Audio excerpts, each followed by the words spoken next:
মানুষকে ডিজাইন করা হয়েছে ছেলে আর মেয়ে অত্যন্ত সুন্দরভাবে পাশাপাশি থাকার জন্য, তাই না? তাহলে কেন একটা মেয়েকে একটা ছেলে মারে? কারণ কি? ছেলেটা শয়তান না? দোষ না, ছেলেরা অনেক ভালো। রফিক স্যার কি দাঁড়াবেন একটু? এই যে রফিক স্যার, উনি আমার ছোটবেলার বন্ধু, উনি আমার সকল পরীক্ষায় আমাকে নোট দিতেন।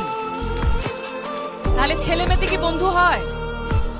মনে রাখতে হবে তুমি একজন সুন্দর ছেলে।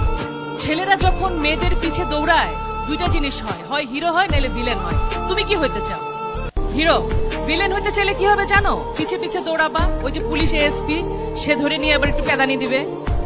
মেয়েকেও পাবা না, মাইরও খাবা। ভাই ভালোই তো বাসছিলে, তুই কি দোষ করলা, তাই না? তার মানে দোষটা কোথায়? তুমি রাস্তায় দাঁড়িয়ে শীষ বাজাবা কেন? তুমি ভদ্র হয়ে দাঁড়াও, তুমি তাকায় দেখো, মেয়েটাকে তাকায় না দেখলে মেয়েটা কিন্তু হার্ট অ্যাটাক করে মরে যাবে, যে তাকাই না ছেলেরা আমার দিকে, ঘটনা কি? কিন্তু সেই দৃষ্টি থাকবে সৌজন্যমূলক, সুন্দর। সুতরাং ছেলে এবং মেয়ে মিলে সুন্দর পৃথিবী করতে হলে তোমাদের জানতে হবে ছেলে অনেক ভালো, মেয়েরা অনেক ভালো। সুতরাং দুজন মিলে একটা সুন্দর পৃথিবী হবে। নিজের শরীরকে যত্ন নিতে হবে দুটি কারণে।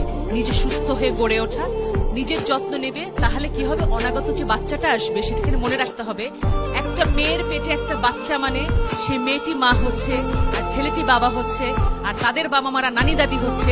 এটাই স্টোরি না, আসল গল্প হচ্ছে সেই শিশুটি বাংলাদেশের নাগরিক হয়ে জন্মাচ্ছে।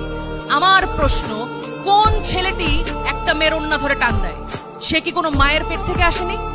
তাহলে কেমন মা তাকে শিক্ষা দিতে পারেনি? সেই মায়েরও আমি দোষ দেব। তুমি যদি সন্তান পালন করতে না পারো, সন্তান তুমি নেবে না।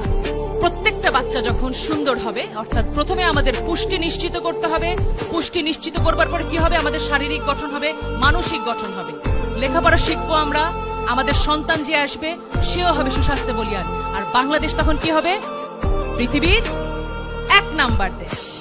গোদাগাড়ির জন্য অনেক অনেক ভালোবাসা, আদর, স্নেহ, সম্মান, মমতা জানিয়ে আমি আমার বক্তব্য শেষ করছি।